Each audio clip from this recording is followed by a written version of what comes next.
lifestyle arranged and 1 acre land if they had to sell it and they mortgaged their homes and then they went there. What is government going to do about it? I'll close it after fourth clarification, sir. Only last clarification, sir. When a small country like Colombia and their president can make the US do things and can show them the right path, maltreating their citizens, why can't you do that to the US? Sir, you made your point, please. One line, sir. With due regard, sir. Just one line. I made a departure. Living in everybody's commitment. Sir, I defer to everything. Sir, no, just nothing, one line. No. No. Sri Tiruchishwa. I will not. Please take your seat. You have never done. For a change, obey the chair. Please, for a change. It will be the first of the kind from Sri Tiruchishwa. Please. Tiruchiji, nothing is going on record. Sri Tiruchi Sharma. Sri Tiruchishwa. Thank you, Chairman, sir. What is this? You are a senior man and still doing it. Can there be a more abuse of a privilege extended? Thank you, Chairman, sir. Sir, thank you Sri very much. Tiruchishwa. Sir, it is not Sir, pointing it is fingers intervention. at anyone. The honorable member has misunderstood. It is intervention. Please go ahead. I said I allowed interventions. He can ask. Please go ahead. Chairman, sir, I said it is not pointing fingers at anyone. Just we need some clarifications. We accept that what the External Affairs Minister told, that it is an ongoing process. The deportation of illegal migrants have been happening. But what we have heard now is that the way they have been sent is not in a proper manner. I would like to know whether Indian embassy has been contacted by the US government and have given information that this number of people are going to be deported. And in that case, what was the reaction? And what we hear through media is that these people were handcuffed, they were ill-treated, stranded for more than 14 hours, and it is totally inhuman that nobody will admit, whether the government or us or any human. So they are all Indians. First of all, the deportation should happen in a proper manner. Why it should be an Air Force flight where there will be less comforts, we know very well, and what steps our government has taken, if at all it has been informed, to deport them. How many women were there? How many children were there? And after they have reached India, whether the government has reached out to them to know their experience and have tried to address what has happened. And if anything to be contacted to be with the US government, what are the plans you have? Thank you very much. Sri Saket Gokhale. Thank you very much, sir. So I very carefully listened to the Honorable Minister's statement. What baffles me is that the Minister seemed more focused on defending the US deportation policies than the interest of our own citizens. So one thing that stood out in the Honorable Minister's statement is that from the year 2016, the number of deportations of Indians have doubled. 2016, we know which government was in power, that government continues to still be in power. According to a survey by Pew Research Center, sir, 2011, there were 425,000 undocumented Indian migrants in the US. In 2021, that number's gone up by 70% to 725,000. Sir, the US is just one part of it. Prime Minister Modi personally requested the Russian President, Mr. Putin, but there are still Indians who are being forced to serve in the Russian army. They're dying on the borders of Ukraine. They've still not been repatriated to India despite PM Modi's request. I have some very, very pointed questions, so I'm going to keep it short. So as the first we talk, and we hear in this house almost every minister, every member when they speak from the treasury benches, we are the world's 5th largest economy. We are soon going to be 3rd largest. We are a Vishwaguru. Sir, as a Vishwaguru, I'm asking through you, sir, as a Vishwaguru, are citizens being shackled in chains, their legs being shackled together, being handcuffed, when countries like Colombia, which don't even figure in the top 10, can send an aircraft and bring their citizens back with dignity? What stops our government from sending one aircraft? We don't have a shortage of it. Thank you. What stops? No, sir, I have just one. You said 3 minutes, sir. That's all I'm requesting. So why have we not been able to ensure a dignified and humane repatriation of our citizens is number one. And number two, sir, the Honorable Minister made a very important point about undocumented migrants facing a lot of risk. The migrants have gone to the US, have gone through the Darien Gap, through the northern border. Many of them have frozen and died on the northern border as well. So the question is, what process does the ministry have? Because clearly there's economic distress. They're running away from the country for search of better opportunities. What processes do we have? Be it Cambodia, Indians are trapped, made to work in call centers in the US. So how is the ministry, beyond protector of immigrants, which doesn't do much, how is the ministry ensuring that so many Indian citizens don't have to risk their lives to run away from a failing economy and go to other countries illegally, sir? Thank you. Honorable members, before I call Sanjay Singh, I would urge you that comprehensively issues have been raised by Randeep Singh Surjewala, Tiruchi ji, and Saket also. Avoid repetition. Sri Sanjay Singh. Thank you, sir. India is the largest democracy in the world. And Honorable Prime Minister again and again talks of relationship and ties with America and friendship also. With humility, I'd like to know from the Honorable External Affairs Minister that handcuffed, shackled feet, Randeep ji has said in an inhuman way they have been brought back. It has been stated, please, 1 second, please hear out the question. I'll urge the members. He has already made that point. आगे का तो सुन लीजिए. Please hear me out, sir. They were brought in this condition, sir, and afterwards what happened when they landed in India? You are not ready to accord dignity in the prisoners when they were transported from Haryana on our own land. What America did, well, we know. We are stating that on our soil they were transported in prisoners van, and others have also posed question. Small countries are sending their planes, their own planes they are sending to fetch their citizens to their countries. Whether Government of India has any plan in future that they will send their own planes, Operation Ganga you are talking of in Ukraine. So are you planning something to fetch your citizens from abroad? Last question, sir. 33 were from Gujarat, sir. Haryana was also involved. Punjab also, people were from. UP also they were from. I want to ask you, sir, on your land, military aircraft from US came and you did not know about it. You did not try to ascertain also. You did not make any attempt that in one toilet, you please have some shame. And in one toilet was arranged. 104 people were brought back from US to India. Randeep Surjewala ji, in a focused manner, has asked. 1 second. Professor Manoj Kumar Jha, I expect from you I will not that repeat. you will add extra. I Because assure Honorable you, Minister sir. has taken note of what has already I been said. assure you, sir.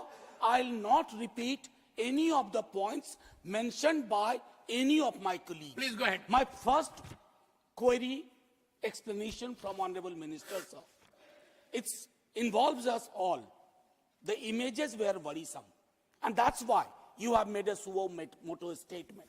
Because the images were worrisome, a couple of issues to seek from you. How much advance notice that the government of India received for this US deportation? Yes. And how many much more are in the pipeline? Number one. Number two, did the Indian embassy or the consulate provide any kind of legal or consulate service sought by them? Yes. Or if not at all, what was? What the government is doing about the agents and agencies which openly on their website claim that they'll make you reach your favored destination. Yes. And sir, before I conclude, my query is, sir, there might be illegal infiltrators or whatever for US For us, they are our genuine citizens. हमारे नागरिक हैं. They are our citizens, and since they are our citizens, Align with India's broader policy on protecting its citizens abroad. Will the Indian government raise this, particularly the inhuman aspect of it, which scares us all, intimidates us, at a multilateral platform or in a bilateral manner? Thank you very much, sir. Dr. John Britas. You, sir. John Britas. Sir, being a member Only of, new points. sir, being the member of a standing committee, that is MEA, please give me 3 minutes. Sir, don't ask time, make only new suggestions. Sir, only new. If it is old, please take it off. Sir, is it not a fact that countries like Colombia, Mexico, Brazil, Now, Dr. John Britas. Question, it is sir. fourth time you are reiterating. Questions, It has questions. been said. Sir, I am quoting, sir, I am quoting. Please, I will only send, appeal to you. I will only say new things, sir. My Professor question, Manoj Kumar my Jha came up with question, new points. my Come co- with new points. My question, only new things, sir.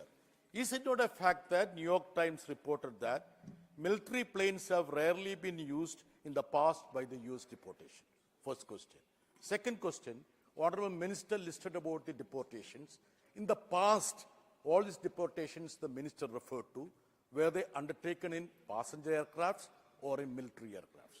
Third, as per the unstarred question on 28/7/2022 on Rajya Sabha, is it not a fact that the minister had said that any violation of immigration laws is brought to our notice, our missions, post abroad, and seek consular access?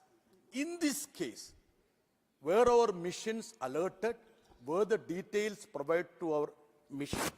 And the fourth question, sir, International Human Rights Conventions, India is a signatory to UN human rights treaties.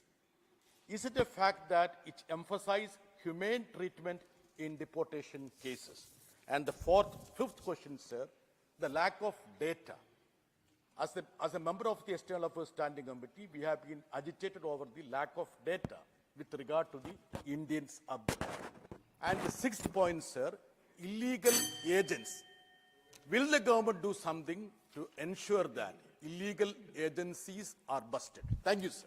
Honorable Minister, if you would like to respond. So, Honorable members, please bear with me. No. All right, Honorable Minister. No. One second. Professor Ram Gopal Yadav, unfortunately, there was no input from your side, and therefore I thought, Sir, no, that has been covered. Professor sir, sir, I would like to know from the Honorable Minister. to win the same boat today. Sir, I would like to know from the Honorable Minister that this deportation which has been carried out, whether you had any talk with the concerned authorities there regarding that, and secondly, the people who have been deported, and earlier also, whether they own any property there, and if they have their property there, what arrangements you are doing to bring that back, because in my knowledge, they have their property, and the people who are being deported, you should try to find out that how many of them own some property there and whether they will be allowed to take back that. 1 minute. Only one point I am raising, sir. As all our members raised, I am also concerned how they treated. Sir, one point, make the point. Sending our Indian people. First point, sir, I want to raise whether, sir, Trump has come over the president of India now. Our Indian origin, Lady Kamala Harris fought against her. She lost. I am fearing she is also Indian, also a special Tamil origin lady. I have so many Tamil people and Indian people are residing in America. Whether any revenge is going to take place in the way to treat our Indian people. Thank you. Whether should no, this is a serious matter. You have raised the point. Because our candidate Harris Sandeep has Raji, you have raised the point. contested. You have raised a good lost. point. Okay. Therefore, I want to know whether such kind of Shri further Santosh Kumar P. will come. Shri Santosh Kumar. I have two clarifications. See, number one, Trump will be in power for the coming 4 years. So how many more deportation we are expecting in the coming years? Number one. Number two, there are many households in the US. One second, please. There are many households in US where family members have different legal status. Some of them may be legal, some of them may be undocumented or migrants like that. So do we have any clear-cut data on this family? How many families are like this in US? Thank you. And what about the students of US? Thank you. Shri Sanjay Raut, briefly, 1 minute. Sir हम ये Sir, we understand that Donald Trump is a friend of our Prime Minister, but our Prime Minister is going to make a visit to US, and his tour has been fixed. And before his tour, the way people of our country, they have been deported, I wanted to know from the Honorable Minister that about 18,000 people they are sending back. Whether Modi ji, when he will be there in US, whether he will have any positive engagement about these 18,000 people with Trump administration. Just one query. Sir, is it true that the US President Donald Trump has signed an executive order to cancel student visas for non-citizens participating in protests related to the Israel-Palestine conflict? Is this true that the United States of America, who calls themselves the sole custodian of human rights and democracy, is doing this for protesting? What is India's stand on this? Thank you. Honorable Minister.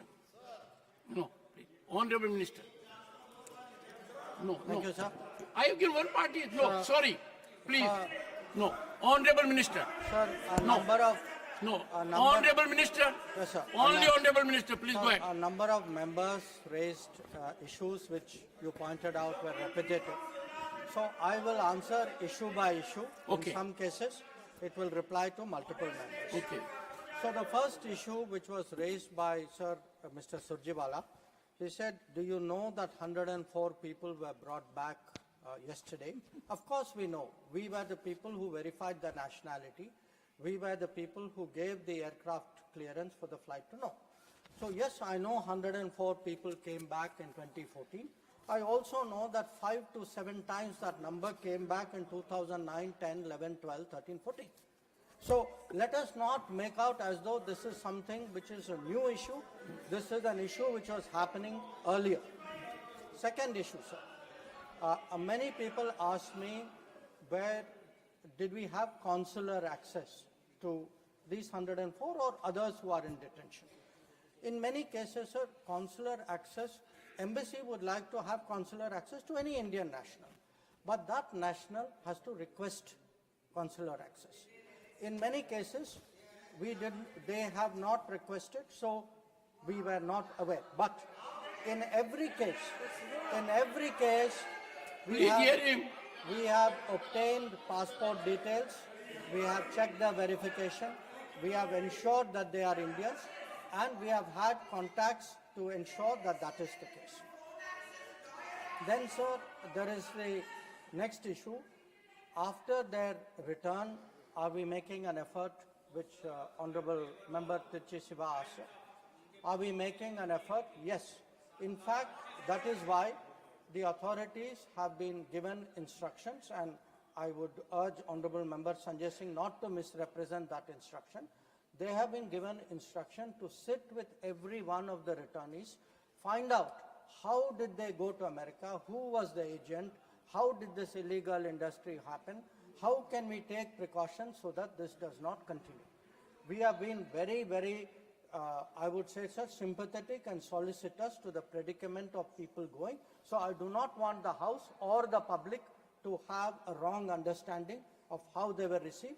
They have come through a very difficult experience. They were misled by agents. I will come to the action issue after this. Then the question, sir, I think one member raised saying, you know, the numbers went up after 2016. Sir, I was very, very bureaucratically correct. I took a single Sir, source, what is meant by bureaucratically correct? so- which means I followed a bureaucratic database to ensure that I gave before the House a very, very similar comparable number from the same database. So, sir, as a healthy practice, let everyone follow the bureaucratic practice. Yes, sir. Go ahead. Now, sir, what I do want to say, actually, if one looks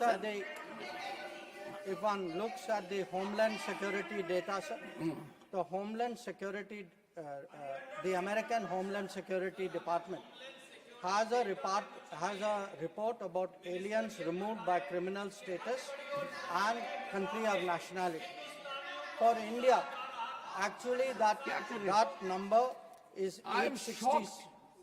I allowed indulgence. No, what is this? You are not listening to the Honorable Minister. No, I am so sorry. Please. Honorable Minister. Yes, sir. I'll be careful next time. Sir, I'll be careful next time. Take your seat. sir, the Honorable Minister. Homeland Security Department data actually shows prior to 2014, their numbers, American numbers were actually close to 1,000. The numbers I have given, sir, as can be seen in the statement, are from the Bureau of Immigration. In many cases, possibly because if they were not issued emergency certificates, they may have been treated differently. Maybe they went to some other country. So I would say we should look at this in a overall manner rather than try to make clever points about which year was a little higher than which year. Then, sir, the issue came about military aircraft being sent. Now, some other members also raised, have military aircraft been sent before. The procedure, sir, is we have looked at deportations for the last 15 years.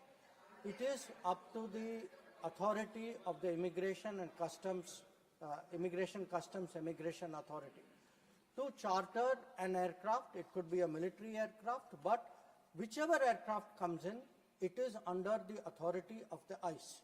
The procedure, whether it was a military aircraft, whether it was a chartered aircraft, was exactly the same.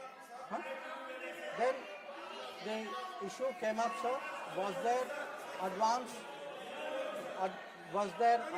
notice given? Sir, the Only what the minister says goes on record. Please go ahead. Advance notice was given. The advance notice was given, and there was consular access done. We had checked all the procedures. Then, sir, the issue was raised, do they have property? We are not aware that they have property, but if they have anything, we will be responsive to that. We do not, sir, have data on illegal immigrants, and the issue about student visas being cancelled does not apply to immigrants. Thank you, sir.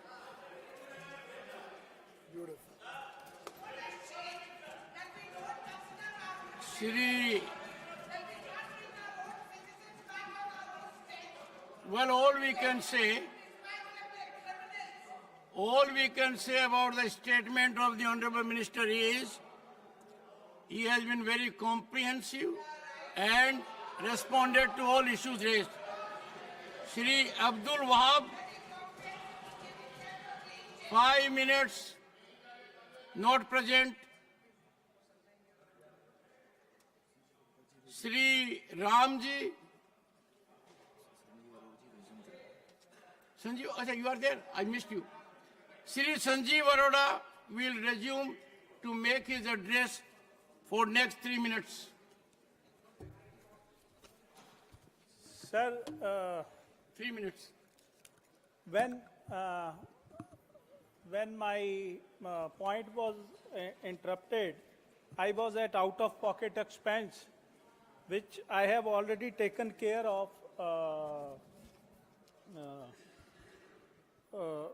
and I have mentioned quite a bit that we are on a higher side as far as out-of-pocket expenses are concerned in our country.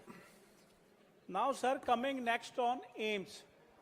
There have been 23 new AIMS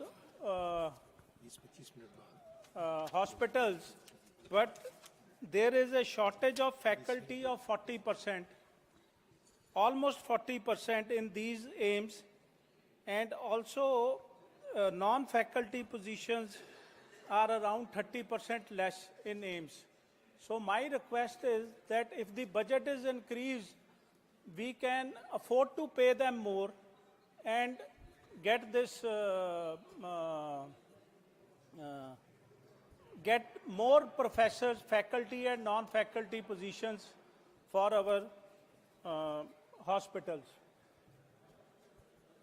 Sir, now coming to regulations on private hospitals. Sir, private hospitals charge arbitrarily across states for one reason, that there is no control over the charges being charged by them. Consumables and diagnostic tests overpriced due to lack of price standardization. Also, it is observed that even after setting ceiling prices in some cases like stunts, knee replacements, the hospital charges are increased, so it comes to same. I'll give you an example, sir. I have bills. One is from a corporate hospital and one is from open market. From the open market, the same thing is available for 64 rupees, whereas the same is available in institutional hospital for more than 300 rupees. Because, sir, once you are admitted, you are a IPD patient. Now they may charge anything. There is no one to control.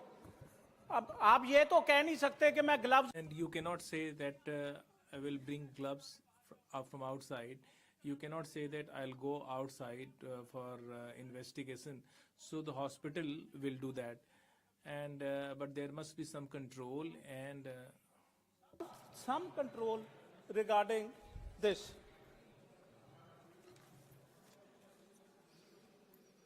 And sir, next ESI. Sir, at presently, under ESI, 21,000 rupees who get are covered. And this has been going for long. So my request to government, through you to government, is to increase this limit so that more and more workers are covered under ESI and they can get affordable health treatment. And now, sir, coming to professionals, we were just discussing medical education and our students going abroad. Sir, we have 109,000 UG seats in India, the undergraduate MBBS seats. Whereas PG, we have only 70,000, which means that after UG, most of the doctors who finish MBBS, they are going abroad because hardly you see these days MBBS doctors. Any doctor who is practicing has MD on them. So this brain drain somehow needs to be stopped, and we are already in shortage even in AIMS hospital, where government can afford to pay doctors more, which I have brought up before. And also, sir, there needs to be a stricter law on unethical practices. Now, let me give you an example, sir. The cesarean cases, WHO has recommended that it should be 15%. No more than 15% on an average cesarean cases should be there. In our country, in some states, it's more than 50%, sir. So unethical practices should be stopped and commercial motives should be. And also, there needs to be some health insurance norms where GST point has already been brought, needs to be taken out of health insurance, because even compared to other countries, the percentage of people insured in our country are very minimal. Now, sir, before I end I would like to call upon Bank of India recently. Regulate private healthcare pricing, revise ESI wage ceilings, strengthen AIMS faculty and public health infrastructure, expand insurance coverage for vulnerable population and currently uninsured missing middle class, curb unethical medical practices. माननीय Thank Sanjeev. you. Deputy Thank Chair. you, माननीय संजीव जी। माननीय श्री अब्दुल वहाब जी। Thank you, sir. First of all, I rise to oppose this motion of thanks. There is a general sentiment here and abroad. This parliamentary democracy is getting diluted. And not just like before, I am here since 2004. It was not gradually, but now it is very in the high-speed mode. Our functions are in parliament. An opposition delayed is the democracy denied. That is the caption now, especially in India. It is nowadays hearing. I raise my serious concern and protest on behalf of my party the way the government has formed joint parliamentary committee. They have not included me. That is one problem. Nobody from my party. But now I think it was better decision by the government. I am not there because whoever went all over India, nothing. All the opposition members, whatever they mentioned, it is in the waste basket. Nothing is considered. Only our chairman decided only for the members, those who are from the ruling party.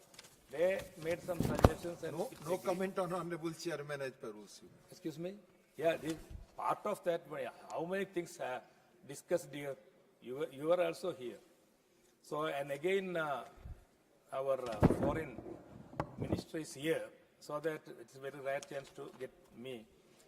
Next month or whenever June, the PM is going to America. February itself. Next, within one night, he is not listening to me. But anyway, I request our foreign minister just to give some, not instructions, some suggestions to PM to raise this issue what was here 1 hour before, 15 minutes before. There are so many other illegal immigrants there in, not only in America, but different places. They will, even in UAE, I feel, I am feared that they will also start using their, what you call helicopters or whatever it is. Even though it is only 3 minutes, there are 3 this one. And one thing I have to remind on the government is the Worship Act 1991. It is not at all, it's a verdict from the Supreme Court. But the local courts, you see, judicial overriding on this act, Varanasi lower court in Gyanwati Masjid and Allahabad court in Sambal Mosque is highly condemnable and questions the integrity of our judiciary. The recent claim and controversy over the Ajmer Dargah, which has a history of 600 plus years, should be called out loud and should be strictly punished. I urge the government, the judiciary to strengthen this act. And a lot of other things are also happening nowadays, especially in budget Kerala. Totally ignored. I can only hear one voice from our chairman's state, Bihar. No single one word about Kerala. Forget about Kerala. What about Wayanad? The Prime Minister came there and assured the rehabilitation and all. So far in the budget or otherwise, nothing is granted. It is a grave concern for us. Our government, Kerala government, they are also suppressing the Keralites, and you also start suppressing the government. What we will do? They are not giving enough facilities. They are taken money from wherever, and the money what they got in exchequer is not spending. They are finding so many excuses. 700 crore project is there, but state government also, central government also, they are not coming to the Wayanad issue. Maybe because if it is Wayanad is Priyanka Gandhi's constituency, I don't know. This is happening in Kerala and in center. I urge the government, not looking to the Kerala government, please allow some more money for the rehabilitation of the Wayanad or whatever we call that land collapse. Thank you very much, sir. And I wish that this time you are not interfering in my speech. Thank you very much. I never interfere. I only remind after No. completing your time. You will start Please. from 4 minutes. Please. No. Okay. Never. Okay, thank you. माननीय श्री बाबूराम निषाद, माननीय बाबू not present, माननीय श्री अमरपाल मौर्य, माननीय अमरपाल मौर्य। धन्यवाद। Thank you, Honorable Deputy Chairman, sir. Thank you for giving me the opportunity to speak on the address of the Honorable President. I am grateful to you for the same. Sir, the Honorable President, in her address, had talked about people who are standing at the last in this country, and she said that the development is meaningful only when the last person in the row gets benefited by the government schemes. And the same sentiment was expressed by Pandit Deen Dayal Upadhyay ji in the concept of Antyodaya, and our government, Honorable Prime Minister's government, is fully resolved to implement it. When a person belonging to a poor family gets the opportunity to live in a dignified manner, they get a feeling of pride and self-respect. And the Honorable Prime Minister Narendra Modi ji took a resolve in 2014 when he became the Prime Minister, and he started working on the schemes for the welfare of the poor people, and the Honorable President has highlighted the same in her address. I am a son of a poor farmer, and I have seen poverty from close quarters. I have not only seen it, but I have lived it. And when people belonging to the political field started implementing the welfare schemes for the poor people, they were ridiculed. Sir, when there was roof over the house of only one person's house, and when it would rain, a person would be barely able to save himself from the rains. We have seen such situation, and Honorable Modi ji has given such people pakka houses, and he was ridiculed. The poor people were ridiculed, and when these poor people got houses, they were not happy. When they got toilets, they were not happy. In my childhood, I used to hear, after the independence of the country, when there was the slogan of having the food, the cloth, and the house, we saw that people neither got food, nor the clothes, nor the houses. And we have seen an era in our country where people belonging to one family continued ruling the country. Whether such people had the right of sitting inside the parliament, and who gave them the right to ridicule the poor people of the country. They have always differentiated between the poor and rich people, and Kabir ji has said that there is only one well, and people come from belonging to all castes and communities to draw water from this well. And who created this kind of a divide? It was done by those who came to power after independence, who were belonging to one particular family. They differentiated between the poor and rich, and Narendra Modi ji took resolve to do away with such a divide, and it is only the Honorable Prime Minister of India, Narendra Modi ji, who has done it.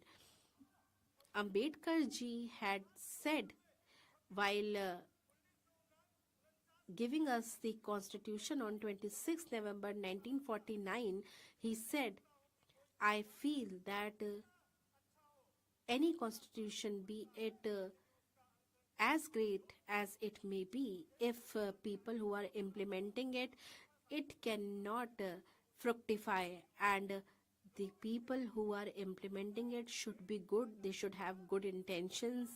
And after the independence of the country, these people are taking the copies of the constitution across the country, but they are disrespecting the dignity of the constitution. The opposition parties have done it. Our Prime Minister Modi ji, our opposition party members were criticizing our culture, our tradition, and they said that whether the saints of the country will decide how the country will run. I would like to say that these people do not believe in the culture and heritage of the country. They are only there to malign the image of our country.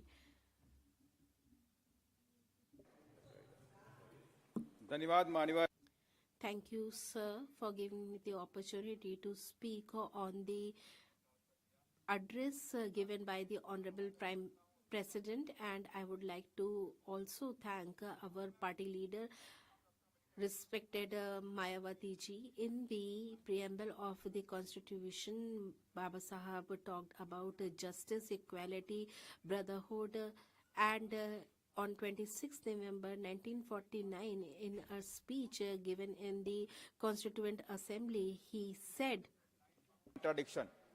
In the politics, we will have the equality, and in social and economic life, we will have the inequality. In politics, we will be recognizing the principle of one man, one vote, and one value. In our social and economic life, we shall be reason of our social and economic structure continue to deny the principle of one man, one value. How long shall we continue to deny this life of contradiction? How long shall we continue to deny equality in our social and economic life? If we continue to deny it for long, we will do so only by putting our political democracy in peril. We must remove this contradiction at the earliest possible moment. इसके बावजूद भी even after that, sir, we had so many governments in the country, but the ST, SC, OBCs could not get full justice on economic and social backgrounds. And today, because of the rights that have been ensured by the Constituent Assembly, the people are a little powerful, but they are trying to do away with those rights also. And the Constituent gave them the right to have reservation in education and jobs, but in the government jobs, people are being hired on contractual basis, and no reservation is being followed in that. If the people of the country will not be able to get jobs, the country will not be able to progress, and we'll see that the same thing will happen as the illegal migrants are being sent back to country by America.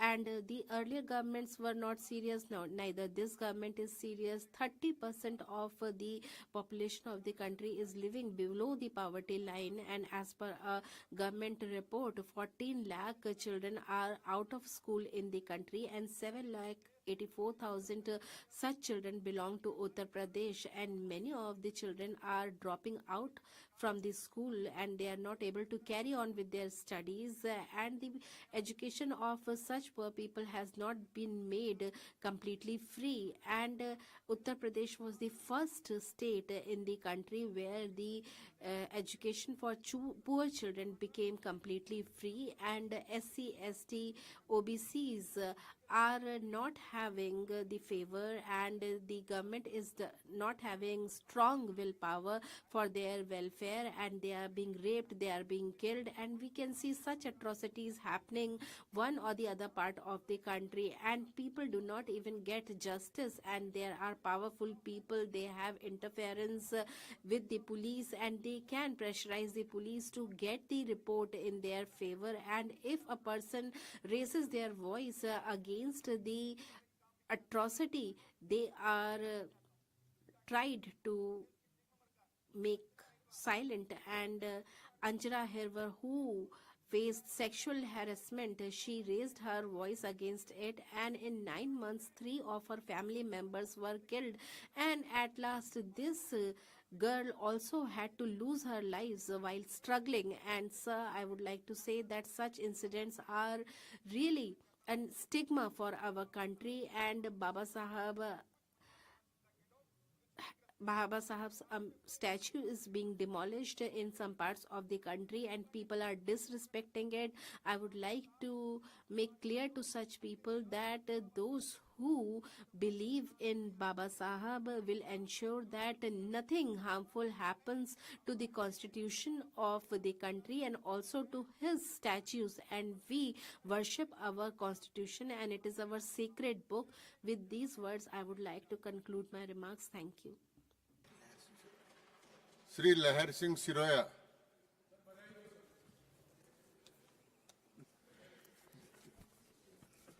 Sabhapati Mahoday. Honorable Vice Chairman, sir, thank you for giving me the opportunity to speak on the address of Honorable President. It is a matter of great pride that Srimati Draupadi Murmu ji is our President. She is the symbol of the true spirit of democracy that is mentioned by our Honorable Prime Minister Modi ji on a continuous basis. It is a fact that she is a lady belonging to a very simple background and she is at the topmost post of our country. It tells a lot about her. It tells about her intelligence, her dignity, her dignified attitude, and she has increased the dignity of the post that she adorned.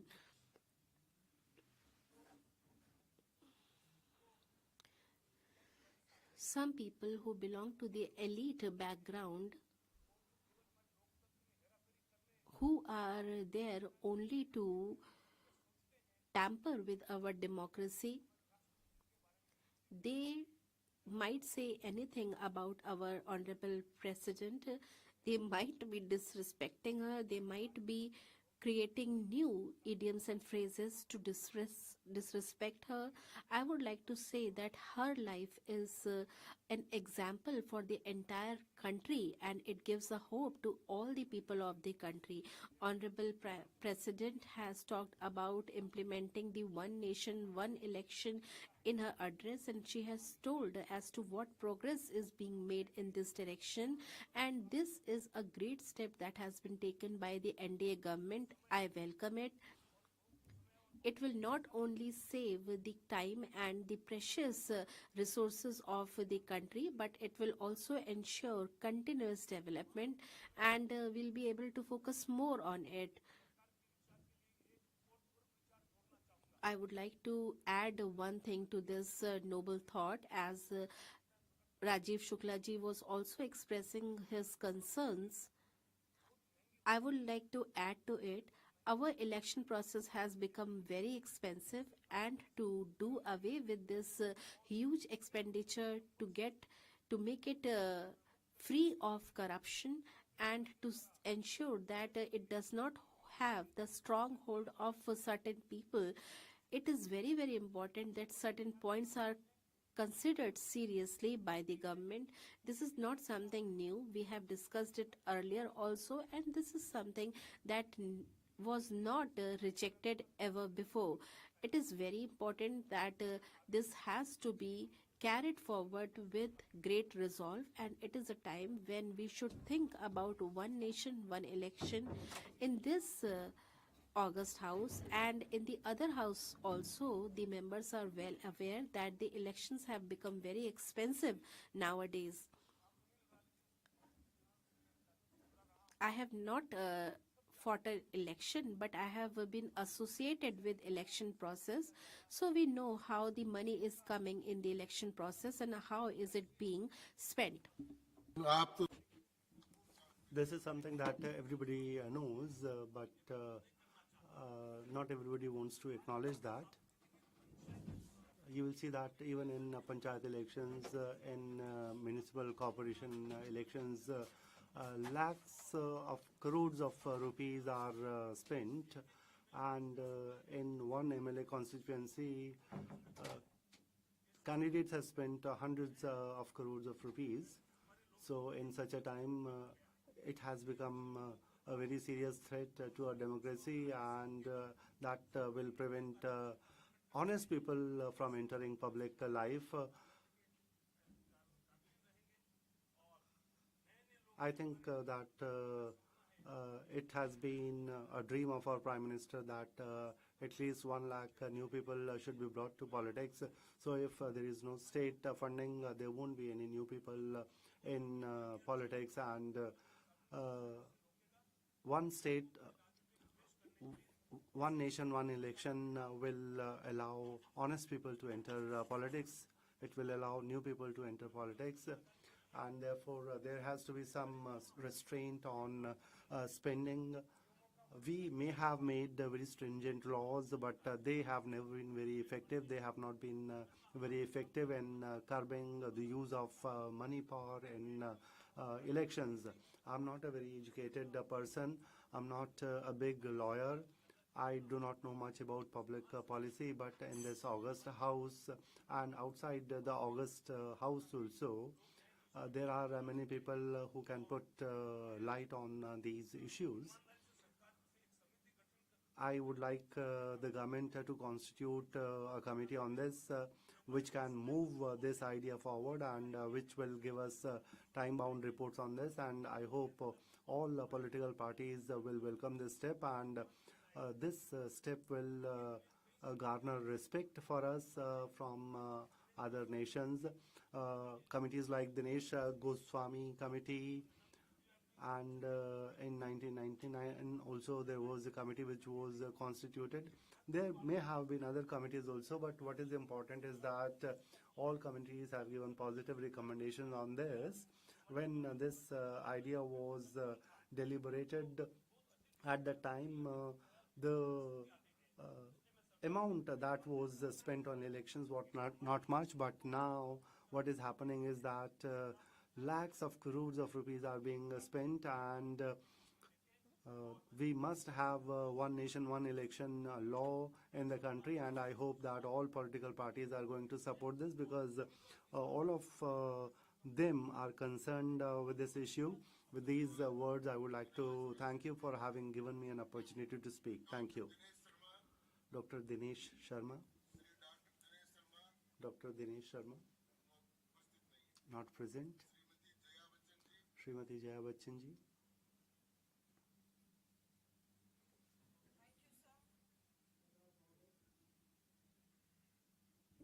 राष्ट्रपति जी के I would like to thank you for having given me an opportunity to participate in the discussion on motion of thanks to the President's address. First of all, the people who went to Mahakumbh and were not able to return, I would like to pay my tribute to them. Sir, the Honorable President in her address talked about women empowerment. That is a very good thing. And I feel proud that the first citizen of the country is a woman. The finance minister of the country is a woman. And there is a state which is very aware. The chief minister of that state is a woman. And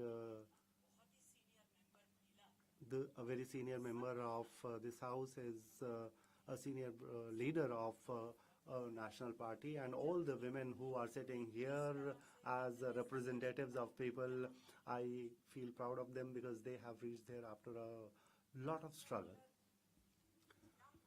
But sir, what happens is that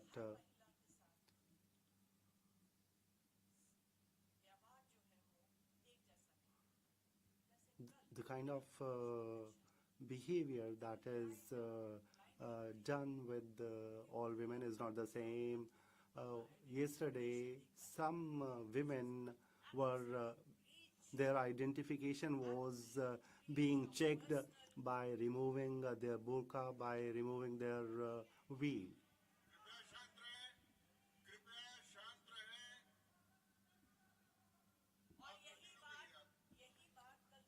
And this is what happened in Delhi yesterday. So those who were not wearing a veil, there was no investigation. But if you are wearing burqa, it will be seen whether you are a woman or not. She has a right to speak. Please allow her to speak. in my family where I was born, we are three sisters, and I'm the eldest one.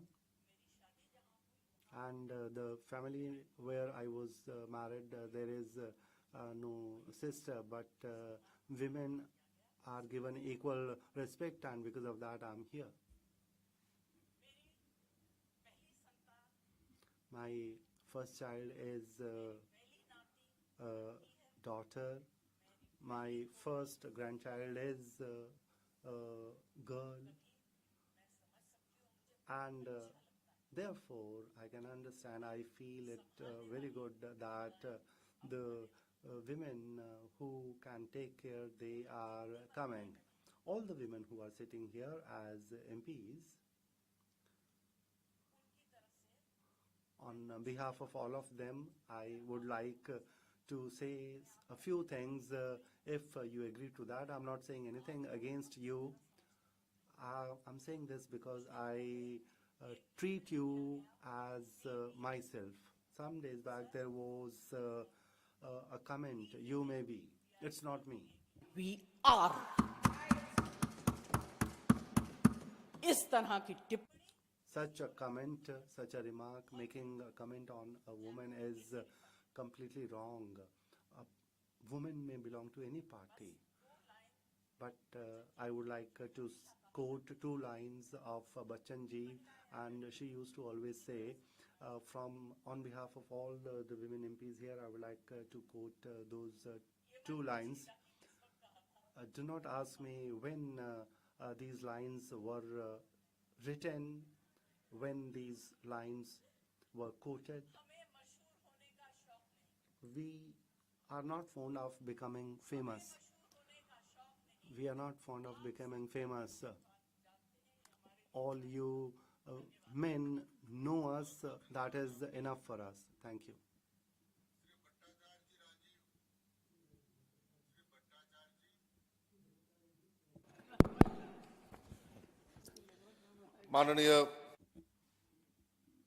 Honorable Vice Chairman, sir.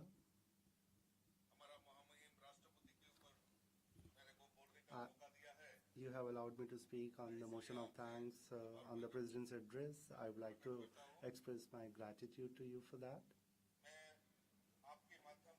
Through you, I would like to thank Honorable President for having made her address to the Parliament, and in her address she has said, she has highlighted the pledge this country has taken to make the country a developed country. I would like to thank the Prime Minister for country, Narendra Modi ji, who has given the slogan about everybody's development with everybody's help. This slogan has been highlighted by the President in her address.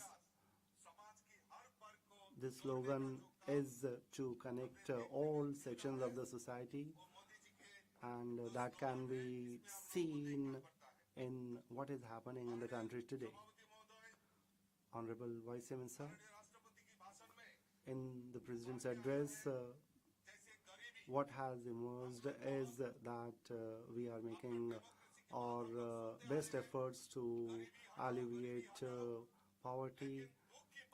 We have heard of the slogan Garibi Hatao, but what the country saw was that they were not able to remove poverty. They in fact removed the poor people, and that is why Modi ji was given a chance to rule the country. I can say with pride that Modi ji has worked tirelessly for the poor people. He doesn't believe in slogans. He has proved this with the work that he has done, and I can say this with a lot of pride that 12 crore at 12 crore places toilets have been constructed. It is very sad that even 75 years after Indian independence, there were no toilets in the houses of poor people. This is a matter of self-respect, and our Prime Minister got 12 crore toilets constructed in the country. We talk of women empowerment. The poor people who used to cook food in their kitchens with firewood, and that caused a lot of problem to them. For those poor women in the entire country, for 10 crore women under Pradhanmantri Ujjwala scheme, free LPG connections were given. This was done by the Prime Minister of the country, and we are very fortunate that the Prime Minister of the country, Narendra Modi ji, since Corona period till date, 80 crore of people are being given free ration, free food grains. We know how many schemes are being run for the country. Jal Jeevan Mission has been launched, and all this has been done by the Prime Minister of the country. I belong to Northeast. You cannot even imagine that I belong to a very small state. After independence, this state has not seen any development, but I can say with a lot of pride that if Modi ji is there, it is possible, and Modi ji has done a lot for even this small state, and even the poor people have Pakka houses. 450,000 people have been given free Pakka houses.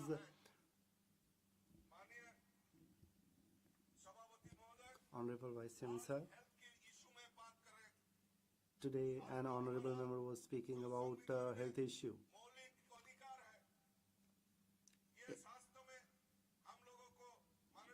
In healthcare, the Honorable Prime Minister has given a lot.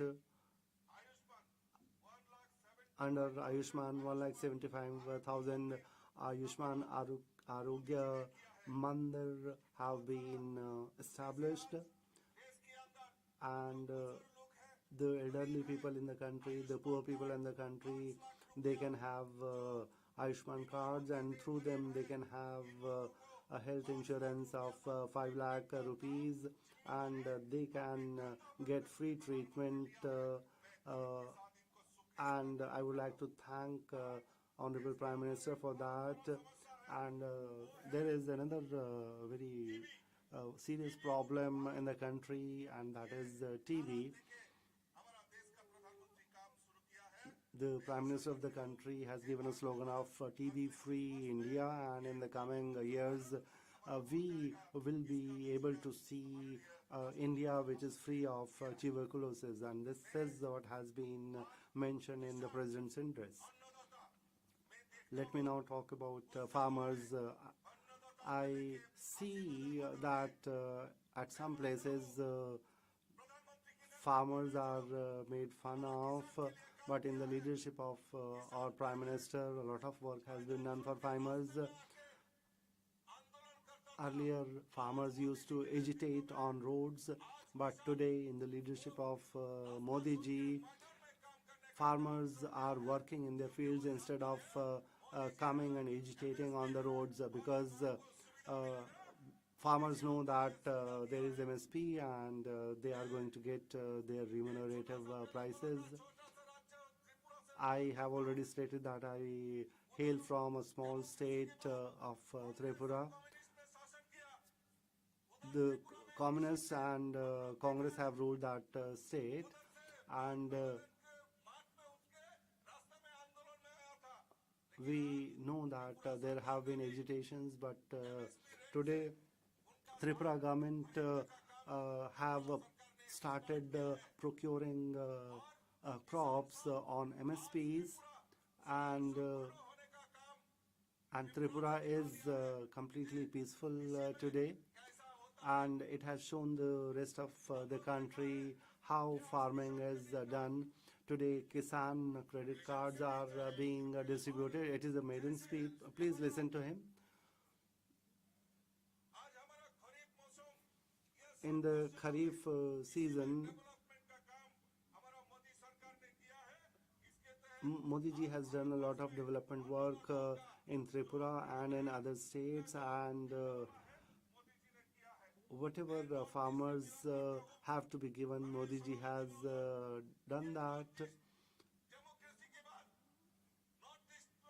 In the northeast, lots of political parties have ruled, but they never cared for the northeastern states. But after Modi ji came to power, there has been a lot of development in northeastern states. I belong to Tripura. Congress and the Communist parties have ruled the Tripura, this state. I would like to thank Modi ji for having said that he would bring about a lot of development in Tripura, and there is air connectivity and there is railway connectivity in Tripura. It is because of Modi ji only. If Modi ji is there, everything is possible. And the biggest airport has been established in Tripura, and there was no broad gauge connectivity. After Modi ji came to power in 2014, after that only in 2 years broad gauge connectivity was given, and it was because Modi ji was there. There was only one lifeline. There was only National Highway, Assam-Agartala National Highway, but many national highways have been constructed. We know that in northeastern states, Ashtalakshmi festival was celebrated in Delhi, and it was inaugurated by Modi ji. That has inspired us, and we are fortunate that all the northeastern states are being given a lot of importance, and these northeastern states are being recognized not only in India but by the entire world. I won't take much time.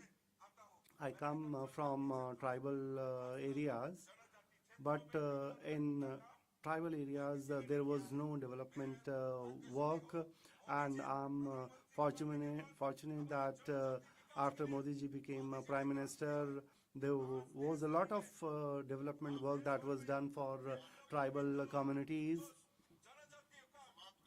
Please conclude, Honorable Member. For the development of students, tribal universities have been created. 30 medical colleges have been set up in tribal areas, and in Mudra scheme, loans of 10 to 20 lakhs have been given to youngsters, and with a lot of pride I say that my mother tongue is Bangla, and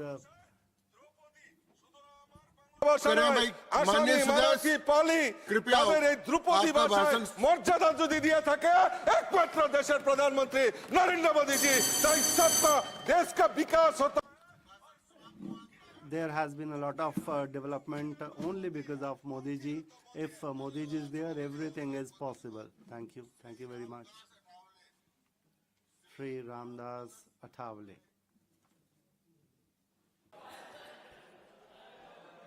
Sabhapati Mahoday. Honorable Vice Chairman, sir. We are discussing Honorable President Madam's joint address. And sir, here we are in this upper house of Parliament. We have to develop our country, and for that we need to have commitment. We need to have vision. Congress is not having any vision. They are also devoid of any mission. They were only having corruption. Sir, Congress was always complicit in corruption in the name of poverty alleviation. They have eradicated poor as well. And so we in the leadership of Modi ji have brought out 25 crore of people out of BPL.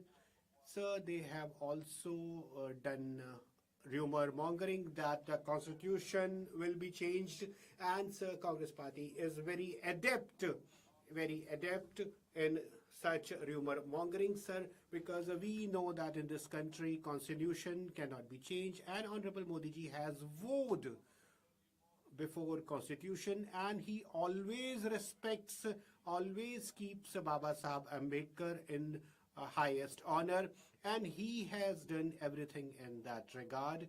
Sir, I have worked with everybody. I have worked with them as well, but they never made me minister, and that's what was causing me meet ministers every now and then.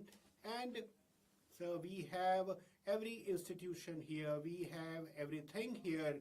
And in Mumbai, sir, 3,600 crore worth NTC land was given, and for the memorial of Baba Sahib Ambedkar, this land has been provided at the cost of 3,200, and works worth of 1,200, 1,300 are being effected there, are being implemented there. So, sir, because Modi ji has now become Prime Minister, and these people were doubting that, I even at that point of time was knowing that he will become Prime Minister of this country, and because they have all colluded for removal of Modi ji from the government, from the post of Prime Minister. But sir, see what is the fate of their coordination, what is the fate of their coalition now. AAP is and Congress, they are working against each other. And if people come together, sir, if people are in unity, then sir, we are happy. We have having no qualms with that. And as we know that me being here, Honorable Modi ji being here, we will not leave this place until these powers are eradicated. And in this presidential address, sir, we have seen that it has given a new awakening to whole of the country. And but sir, in 75 years of Congress regime, they have only caused slumber, they have only caused fraud to the people of this country. Sir, Honorable Modi ji has gone for eradication of corruption under his regime in last 10 plus years, and even ministers are working overtime for every given task, sir. Everybody is now getting social justice, and that is what is causing peril, that is what is causing difficulty to opposition parties, because they are finding themselves totally not in sync with that. And because people of this country have always been welcoming Modi ji, his government, and so these opposition parties have been given farewell by people of this country. Everybody is here strengthening democracy. And in Lok Sabha, sir, we have seen that Honorable Prime Minister has not commented much on anybody, has not criticized anybody. Everything is being done for strengthening of this country, is being done for development of this country. And in democracy, we are to live together, we are to work together. We people are members, we people are politicians, we are sitting here, and so we have spent 25 years here. Now this government is going to stay even for longer, and you have also been in power for 75 years or for many years, but now it is not your time, it is our time, for youth, for women, for farmers, for Dalit, for tribals, and for even for up, and for Congress people, we will get justice to everybody. We will provide justice to everybody. And because my party is a follower of Ambedkar ideology, I'm alone, but I am not that weak, sir. I'm here in the right grouping. I'm here in the right coalition. And with these words, sir, I welcome this presidential address. And I find, sir, that this address also honors Baba Sahib Ambedkar in a very good spirit.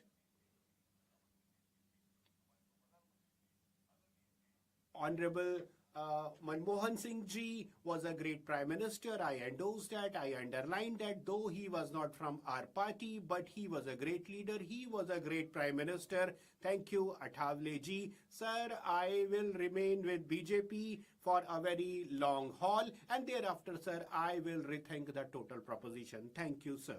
Kartikeya Sharma ji, it's your turn. At 4, Honorable Prime Minister is to speak. Everybody is to abide by her time. Honorable Vice Chairman, sir, I'm standing here on this ongoing debate on presidential address, and I'm, sir, thankful for this opportunity. I feel honored. Sir, this presidential address is not only a speech, it is a roadmap as well for the future of this country, for the development of this country. Sir, I will start my talk with one of the couplet from Sahir Ladwanvi, that howsoever difficult time may come, but the flowers which are to bloom will bloom. And sir, this speech definitely is one symbol and one marker of the commitment which we have for development of this country. It definitely highlights the glorious achievements of past and also a roadmap of future it hints to. Sir, it is also a symbol of India's growing competence, India's growing strength, and effective diplomacy, effective foreign policy, it also indicates too. So India is emerging as a courageous country under the leadership of Honorable Modi ji, and our diplomacy is finding new and new laurels day by day. So in SCO, in G20 summit, and sir, in every platform where India is coming up as a voice of global south, sir, this voice is a strong one. This voice cannot be enfeebled in any way. So I find that besides Modi ji, there is no such international leader who has been conferred with so many international awards. I hope that number of these awards is 16 in number. And so whether we are member of this side or that side, for all citizens of India, these awards are a personal honor. These awards are national honor, sir. 4,312 was the defense export between 2004 and 14, but sir, it has seen 1,900% increase, and it has reached to new echelons. Now, sir, we are also making defense equipments indigenously, and indigenized warships and submarines are also working under Indian Navy. So we have gone for inclusive development and holistic development, and these are the fundamentals of India's growth story, sir. With Sabka Saath, Sabka Vikas, that has become the new fulcrum of India's development. And sir, economic and financial development is not the only definition which India's story is highlighting. So we are also coming up as a strong country.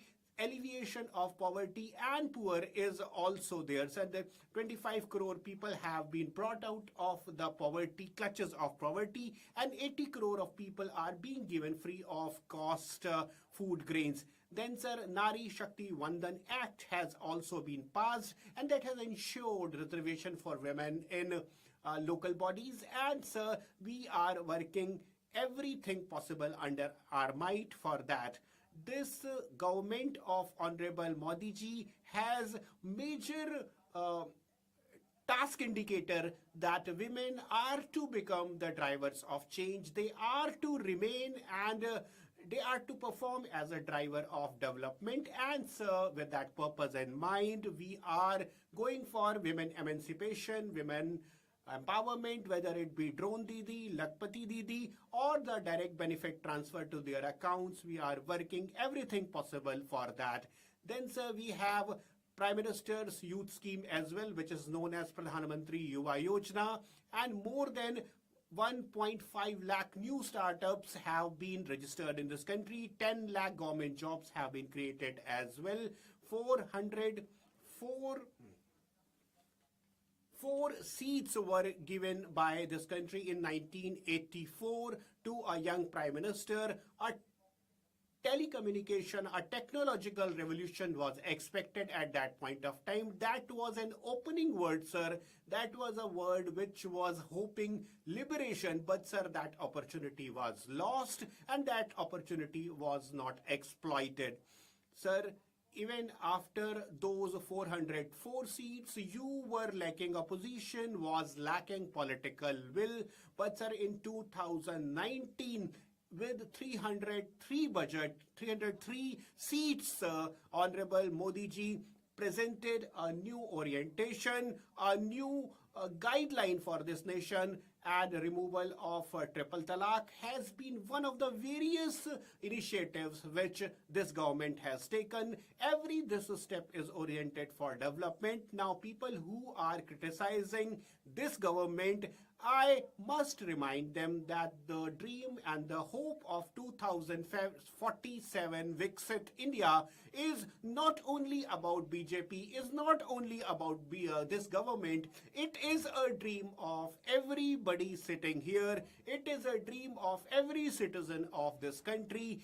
And so this is what everybody in this country aspires for. And for that, sir, I congratulate Honorable President, Honorable Prime Minister, and sir, I'm thankful for this opportunity. Thank you, Kartikeya ji.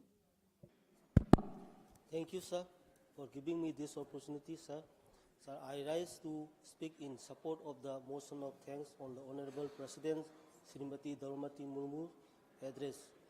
Sir, achievement in America. In the third term of our government, led by Honorable Prime Minister Sri Narendra Modi ji, the speed of development has also increased by 3 times. The poor, women, children, youth and farmers are put at top priority.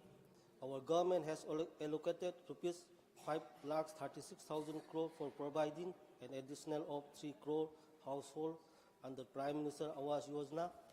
Our government is committed to grant ownership rights of residential land to the rural poor and promoting financial inclusion under Sambhamitbha scheme. 2.45 crores property cards have been issued so far, and under PM Kisan Samman Nidhi scheme, crores of farmers have received an amount totaling to rupees 41,000 crore for the upliftment of tribal communities. Dhati Aba Janjatiya Gram Utkarsh Abhiyan has been started, for which rupees 80,000 crore has been allotted, and under Ayushman Bharat Yojana, 6 crore people above the age of 70 years will be given free health insurance, and a health cover of rupees 5 lakh will be provided annually. For small entrepreneurs, the limit of Mudra loan has been increased from 10 lakh to 20 lakhs. Our government has focused on education and employment opportunities for the youth under PM Vidya Lakshmi scheme. Our 1 crore youths will be provided with internship appointment opportunity in the top 500 companies. Celebrating the 100th birth anniversary of Atalji, our government has allotted rupees 70,000 crores to connect 25,000 habitation across villages under the 4th phase of Pradhan Mantri Gram Sadak Yojana. Today, 71 Vande Bharat, Namo Bharat and Amrit Bharat trains are running across the country, and in the last 6 months alone, 17 new Vande Bharat and 1 Namo Bharat trains have been added. Our government, under the leadership of Sri Narendra Modi ji, has also made swift progress on critical issues like One Nation, One Election and the Waqf Act Amendment, etc.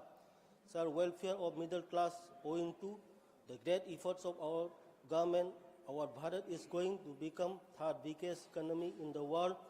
The only goals of our government's mantra, Sabka Saath, Sabka Vikas, Sabka Vishwas, and Sabka Prayas, is the development of Viksit Bharat.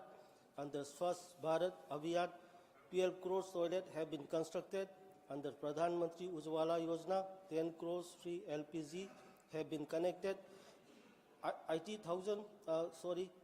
crores people have been provided for food grants. Saubhagya Yojana and Jal Jeevan Mission have given the assurance to the poor that they can live with dignity. Under Udan scheme, the dreams of 1.5 crores people to fly in airplanes has been fulfilled, and offering of medicines at 80% concessional rates have helped save more than rupees 30,000 crores for citizens under Janna Aushadhi Kendras.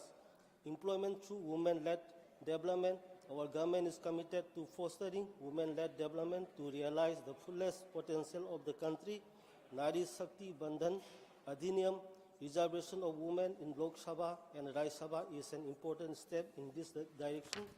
Under National Rural Livelihood Mission, more than 91 self-help groups of more than 10 crores women are being empowered. The goals of our government is to make 3 crore Lakpati Didi, and today more than 1.15 crores Lakpati Didi are living their lives with dignity, and they are contributing to the incomes of their family as entrepreneurs.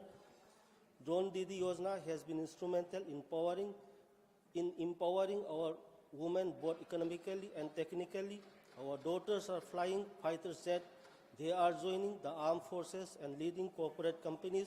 Owing to the bold decisions of Sri Narendra Modi's government, our women are being admitted to National Military School and National Defense Academy. This is a matter of pride for this house and the country. Daughters of these nations are filling the whole countries with pride by bringing medals in the Olympics. Education reforms and steps towards innovation.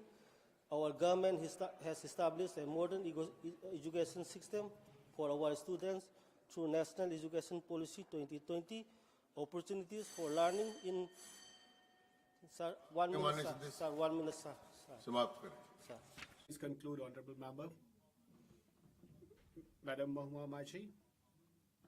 Madam Mahua Maji.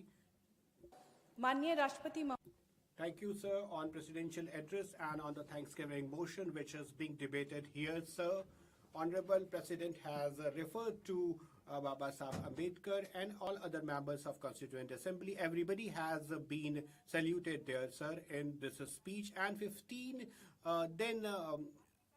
women of knowledge, women of accomplishment have been also the member of Constituent Assembly. But sir, it seems that the state of Jharkhand has been neglected in that BJP ruled this state for 18 years. And even at that point of time, sir, women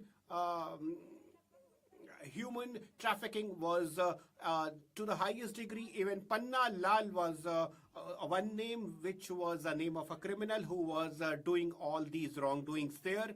Honorable Hemant Soren government in Chhattisgarh, after coming to power in 2019, has brought back all these women and girls to their native places. And so we have also tried to connect these women folk with employment opportunities. So now these women are standing on their feet because of the financial assistance and all these opportunities. And Savitri Bai Phule Kishori Samriddhi Yojana is also being run in the state of Chhattisgarh. So we have other schemes for women as well. And all these schemes are launched with the idea that women emancipation and women empowerment happens in the state of Chhattisgarh. We also want that these women and common folks need not to run from pillar to post, especially in government offices, for availing these opportunities and facilities. So, sir, lakhs of applications are coming to the state government, and so we are solving their problems.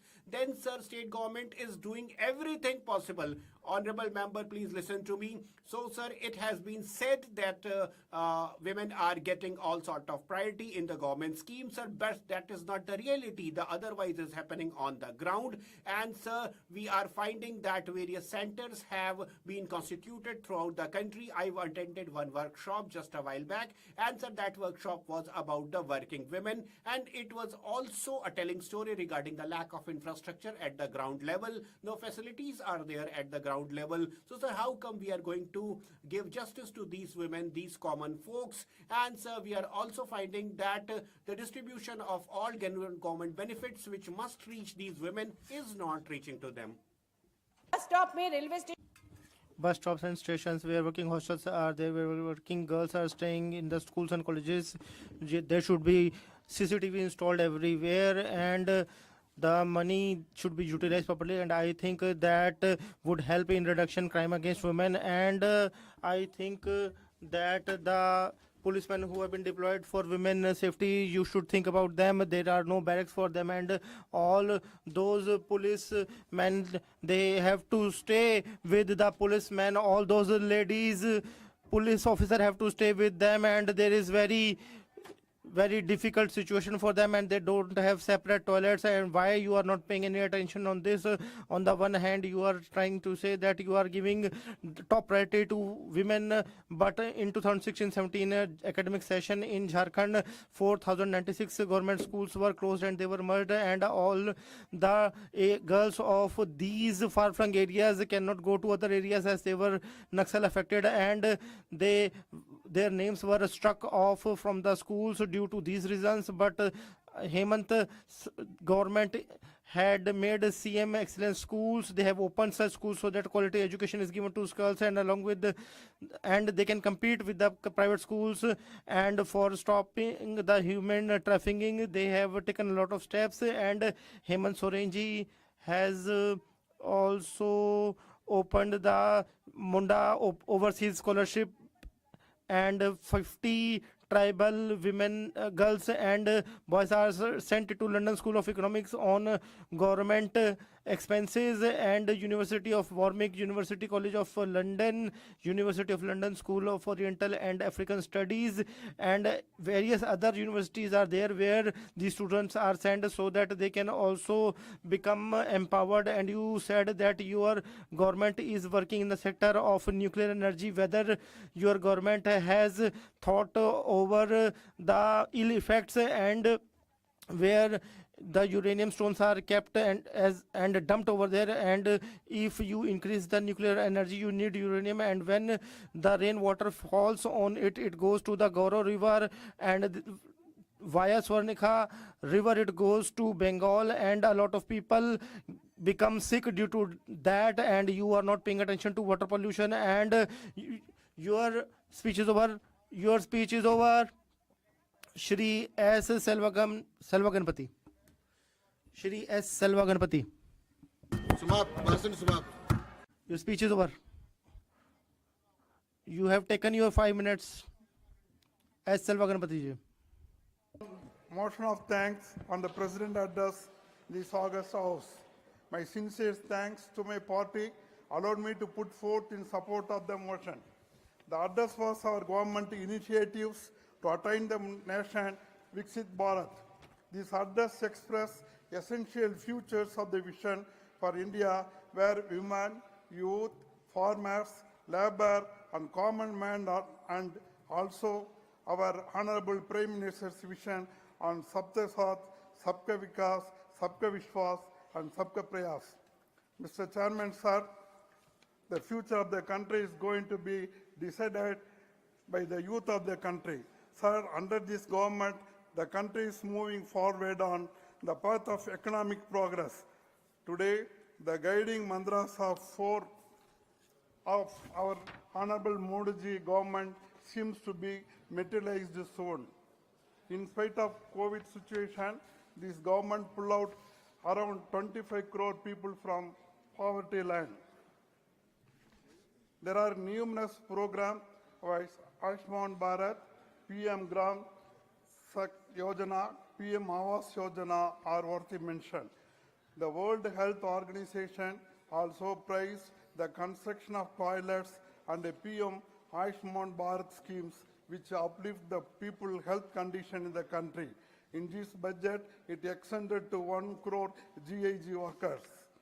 Sir, for women, in this country, this government brought out many schemes for upliftment. Beti Bachao and Beti Padhao, PM Dandan Yojana and the Mutra loan schemes are really doing well. It made many lakpati women in the country. The loan limit is also under the scheme being enhanced in this budget. Chairman sir, the soil card, PM Kisan credit card, Bima scheme, direct transfer of 2,000 in every quarter into farmer accounts are really beneficial to our farmers. In addition to the guaranteed MSP price on wheat, wheat pulse and rice, and also helpful to our farmers. The uninterrupted or subsidized urea and other manures causing good yield year by year. Thereby, our country attained Atmanirbhar in many fields. This government also brought stringent measures which on engaging boarding and black marketing of agricultural products. The timely imports and timely export curbs also helped in stabilizing the price of commodities in the country. Sir, the Startup India brought hope among the youth entrepreneurs. The successful top startups made youth millionaire and billionaire. The present-day youth, instead of seeking employment, create employment in the country. Many IITians, IIM are engaging startup projects in all fields like agriculture, commerce, service sector, and also space and defense sectors. Sir, the Stand Up India scheme, particularly to the SC/ST women, the result is enormous. It brought changes in village commerce like handicrafts, homemade products. The amount for the scheme is going to be revised. Sir, the defense sector achieved a milestone in recent years. Before 2014, even a small defense products were imported. The defense budgets drained due to commission and omission. This government revamped the defense purchase system. Government to government treaties signed for major products.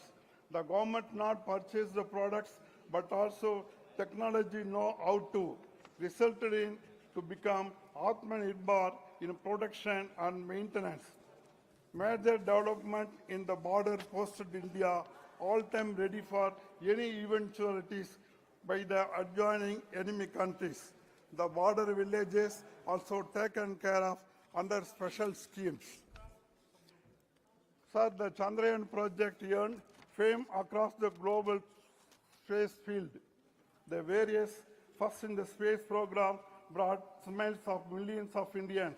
The recent successful 100th satellite launch is a milestone in the space history. The women scientist is also actively involved in the space technology. Your time is over, Honorable Member. Your time is over. Thank you. Shrimati S. Fangan Konyak.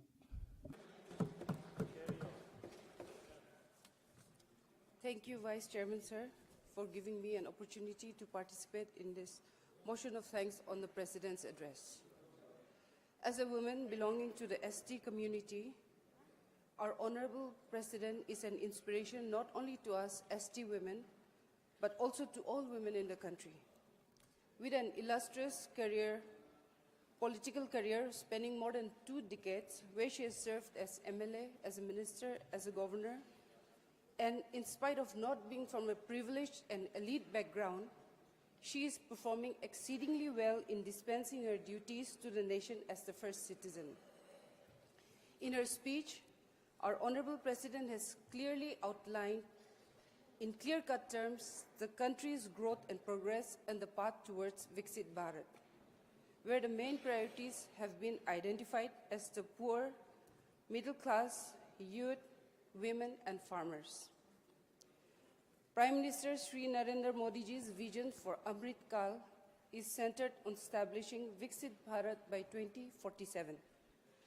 The Modi government has set India on the path to becoming the world's 3rd largest economy, driven by the principles of service, good governance, prosperity, and pride. This vision emphasizes sustainable growth, technological advancements, and a welfare system that benefits all citizens. The Modi government is intensifying its focus on inclusive growth by prioritizing the welfare of Garib, Yuva, Anadat, and Nari. Significant initiatives include the expansion of the Pradhan Mantri Awas Yojana, targeting an additional 3 crore households to ensure housing for all. Under Prime Minister Modi's leadership, the Jan Dhan, Aadhaar, and Mobile JAM Trinity has revolutionized direct benefit transfer, and this has streamlined pensions, scholarships, and essential subsidies, providing timely financial support. The Pradhan Mantri Jan Dhan Yojana has opened 53 crore bank accounts. As of August 2024, deposits stand at 2.31 lakh crore, marking a historical financial inclusion drive. The scheme is the largest financial inclusion initiative and Modi government's larger vision of banking for all, correcting the failures of the past government that left millions unbanked and vulnerable. Before 2014, millions of households in India were shrouded in darkness because of rampant corruption, scams, and a devastated state of governance. However, with the launch of Pradhan Mantri Sahaj Bijli Har Ghar Yojana, a new era of progress began. In just 5 years, the program achieved near total household electrification, illuminating homes and transforming lives across the nation. This remarkable achievement stands as a testament to the government's commitment to inclusive development, ensuring that every family, regardless of location or economic status, has access to reliable electricity and the opportunities that come with it. Drawing inspiration from Sardar Vallabhbhai Patel's vision of nation first, the Modi government has made historic strides towards achieving stability and development in Northeast India. Committed to the principle of Sabka Saath, Sabka Vikas, Sabka Vishwas, and Sabka Prayas, the government has transformed the region into a catalyst for national progress.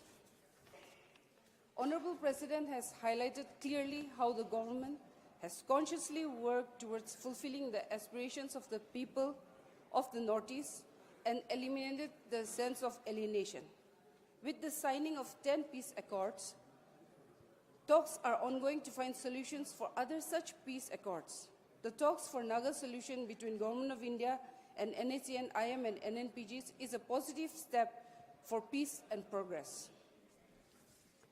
From the signing of the Bodo Peace Accord in 2020 to peace agreements with insurgent groups in Tripura, these efforts have fostered stability and development, reinforcing Prime Minister Modi's vision of Northeast India as Asta Lakshmi. The impact of these initiatives is evident. Over 10,000 youths have laid down arms and are being reintegrated into mainstream society. The Northeast exemplifies India's cultural diversity and inclusive governance with events like the first ever Bodoland Mahotsav celebrating peace and resilience post-2020. Insurgency has sharply declined in the Northeast. Mizoram has seen no incidents since 2019. Compared to 2014, insurgency cases have dropped by 71%, security casualties by 60%, and civilian deaths by 82%. The Modi government has worked tirelessly towards building the faith of the citizens in the public services of the country. While the erstwhile government had admitted to only 15 paisa out of 1 rupee reaching the intended beneficiaries, the Modi government has plugged these leakages, and the total direct benefit transfers have risen to over 41 lakh crore. It is also removed duplicate and fake beneficiaries and has plugged leakages within the transfer mechanism, thereby saving rupees 3.5 lakh crore of public money. The Modi government, staying committed to its goal of strengthening the startup sector and empowering youth to become job providers from job seekers, have catapulted the startup sector of the nation with a host of targeted schemes and policy measures such as Startup India, Stand Up India, significant reduction in trademark and patent fees, doing away with policy bottlenecks, etc. As a result, startups have exponentially increased from just 350 in 2014 to over 1.6 lakh in 2024. A remarkable 45,000% increase. These startups have generated more than 16 lakh jobs. With a focus on strengthening the MSME sector and empowering the youth, collateral-free mudra loans of up to 10 lakhs have been sanctioned to around 47 crore beneficiaries. Amounts worth 27.7 lakh crore have been distributed, which has spurred growth in MSME sector, and with exports rising from 4 lakh crore in 2020-21 to more than 12 lakh crores in 2024 and 25. Due to significant development efforts of the government, India now ranks 63rd in ease of doing business. With the vision to bridge the skill gap between colleges and industries, the Modi government has launched a paid internship scheme targeting 1 crore young students over the next 5 years. Students will be enrolled in India's top 500 companies, varying from IT, data analysis, manufacturing, aviation to energy, hospitality, space research, etc. Under the Prime Minister's Employment Generation Program, 26,426 new micro-enterprises have been established with 3,148 crore in loan disbursements, contributing to job creation and economic growth. A key initiative has been the formalization of MSMEs with over 5 crore business now registered on the Udyam platform as of June 2024.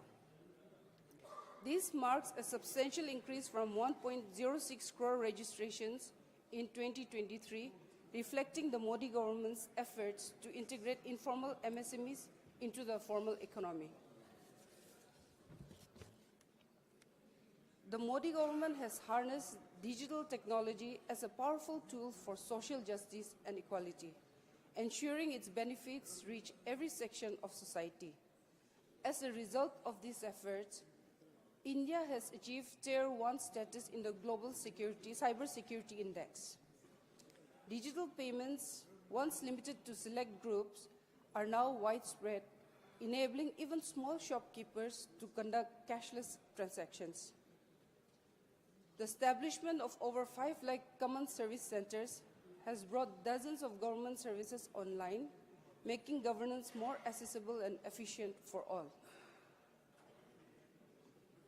Platforms like UPI, DigiLocker, DigiYatra, CoWIN, Arogya Setu, eSanjeevani are impacting millions of lives and making tasks simpler. UPI services are being used in 7 countries, marking India's digital payments success on global stage, and banking services reaching villages. Financial inclusion has become a reality for millions. Under Honorable Prime Minister Shri Narendra Modi's leadership, India has seen a transformative shift in digital banking. The establishment of 75 digital banking units has enhanced financial inclusion, especially in rural areas.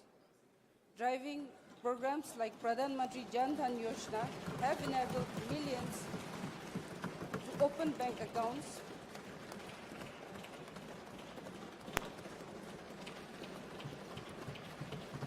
Since the Modi government took office, significant strides have been made to enhance and expand air travel infrastructure, connecting regions across India. The number of airports has grown from 74 in 2014 to 157 in 2024. The plans of the government in its historic third term under Honorable Prime Minister Narendra Modi ji has been clearly outlined. The 4 key principles of service, good governance, prosperity, and pride at the core of its governance has been stressed in her speech. 25 crore people who have overcome poverty will now be the backbone of India's growth. This new middle class has emerged as the key driver of the country's socio-economic progress. This transformation is not just an economic shift, but also a societal evolution, with the middle class taking center stage in areas like sports, startups, space exploration, and technological advancement. The formation of the 8th Pay Commission will pave the way for a salary revision which will benefit lakhs of government employees. The NDA government under Honorable Prime Minister Modi has ensured transparency through direct benefit transfer. This is the outcome of the government's చర్చ నిర్వహణ మోదీతో పాటు భాగం కానున్న Deepika Padukone, Vikrant Massey.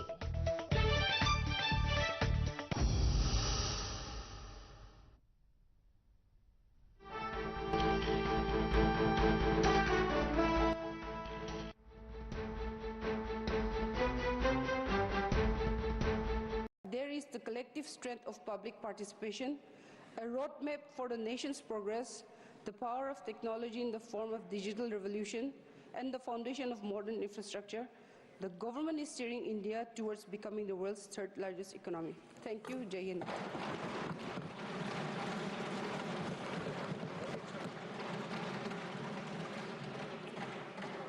Honorable Prime Minister, to reply the discussion.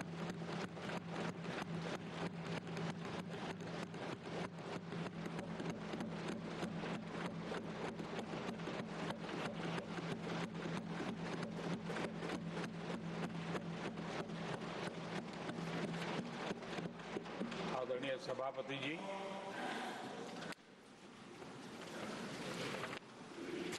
आदरणीय राष्ट्रपति जी ने भारत की उपलब्धियों के बारे में, दुनिया की भारत से अपेक्षाओं के बारे में और भारत के सामान्य मानवी का आत्मविश्वास, विकसित भारत बनाने का संकल्प, इन सारे विषयों को लेकर के विस्तार से चर्चा की है। देश को आगे की दिशा भी दिखाई है। आदरणीय राष्ट्रपति जी का अभिभाषण प्रेरक भी था, प्रभावी भी था और हम सब के लिए भविष्य के काम का मार्गदर्शन भी था। मैं आदरणीय राष्ट्रपति जी के उद्बोधन पर धन्यवाद करने के लिए उपस्थित हुआ हूं।